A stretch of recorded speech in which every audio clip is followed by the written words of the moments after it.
Hello friends, welcome back to my channel. നമ്മളൊരു സ്ഥലം വരെ പോകുമ്പോഴാണ്. അപ്പോൾ നമുക്ക് വീഡിയോക്കകത്തിട്ട് പോവാം.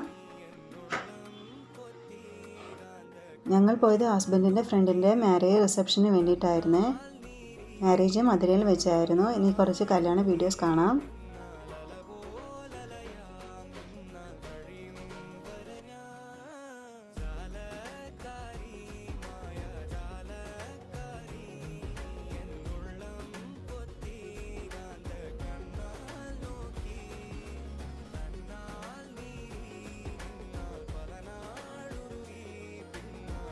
പിന്നെ റിസപ്ഷന് പാട്ട് ഡാൻസൊക്കെ ഉണ്ടായിരുന്നു കേട്ടോ. പിന്നെ കുറച്ച് ഫ്രണ്ട്സിനെയൊക്കെ കണ്ടു, ഫുഡൊക്കെ കഴിച്ചു. പിന്നെ ഞങ്ങൾ തിരിച്ച് വീട്ടിലേക്ക് പോയി. ഇത്രയുള്ള ഇന്നത്തെ വീഡിയോ. നിങ്ങൾക്ക് വീഡിയോ ഇഷ്ടപ്പെട്ടെങ്കിൽ നിങ്ങൾ തീർച്ചയായിട്ടും ലൈക്ക് ചെയ്യണം, സബ്സ്ക്രൈബ് ചെയ്യണം. Thanks for watching.